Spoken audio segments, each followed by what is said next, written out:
Shalom. Beaucoup de gens se demandent pourquoi j'ai intitulé la vidéo Le mystère de la croix.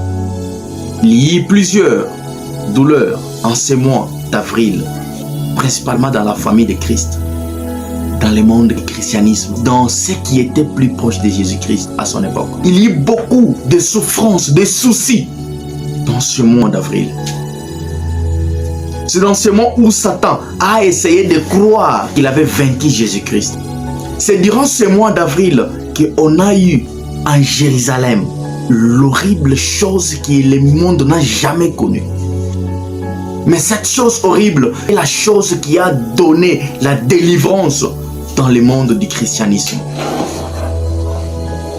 Cela a sauvé des multitudes parce que l'agneau de Dieu qui ôte les péchés du monde a été sacrifié en ce même mois d'avril. Maintenant, je voulais un peu approfondir là pour vous parler de quelque chose de spirituel, de quelque chose de mystique en dehors de ce que le monde connaît. Si vous lisez bien dans les évangiles, vous allez comprendre que la Bible nous dit que Jésus a été tué, crucifié parmi deux brigands. Ça veut dire qu'il y a eu 3 croix. Le 2 pour le brigand et une croix pour Jésus-Christ. C'est ce que tout le monde connaît. C'est ce que le monde du réveil connaît. C'est ce que le monde des églises connaît. Et vous allez comprendre que la Bible nous dit aussi, parmi les deux, un a essayé un peu de rabaisser Jésus même à la croix. Mais l'autre a reconnu qu'il avait tort. Qu'il a été puni pour ses péchés parce qu'il était un malfaiteur, un brigand. La mort qu'il subissait était correcte, était digne de son rang. Mais il a dit que Jésus n'était pas digne de mourir de cette façon parce qu'il était quelqu'un qui était véritablement saint. Amen. Alors Jésus a regardé celui qui était à sa droite. Il dit, mais toi maintenant, nous serons avec toi ce soir au paradis. Et c'est que tout le monde connaît. On connaît tous cela parce que c'est écrit dans la Bible que Christ a amené un de ces brigands au paradis. Mais qu'est-ce qui s'est passé avec l'autre? Où est-ce que lui est parti? Et où se trouve la 4e croix?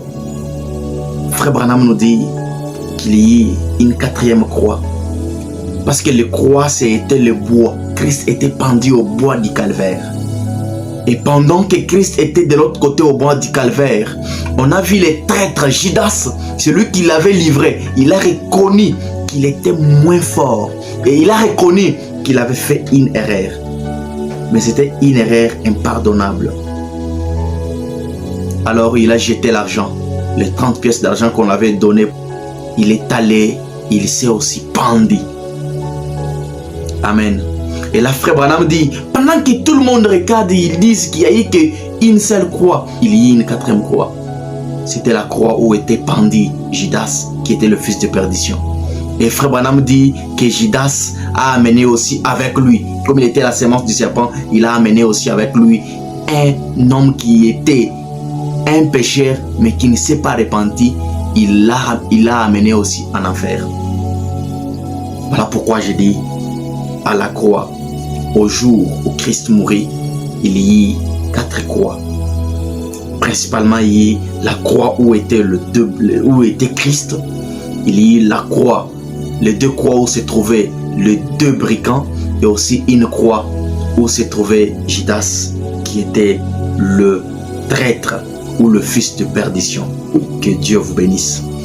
Vous savez, parfois, il faut aller au-delà de ce que vous lisez. Il faut sonder les choses. Et pour sonder cela, il faut croire au prophète William Branham. C'est lui qui a réussi une double portion de l'esprit qui était sur Christ. Que Dieu vous bénisse.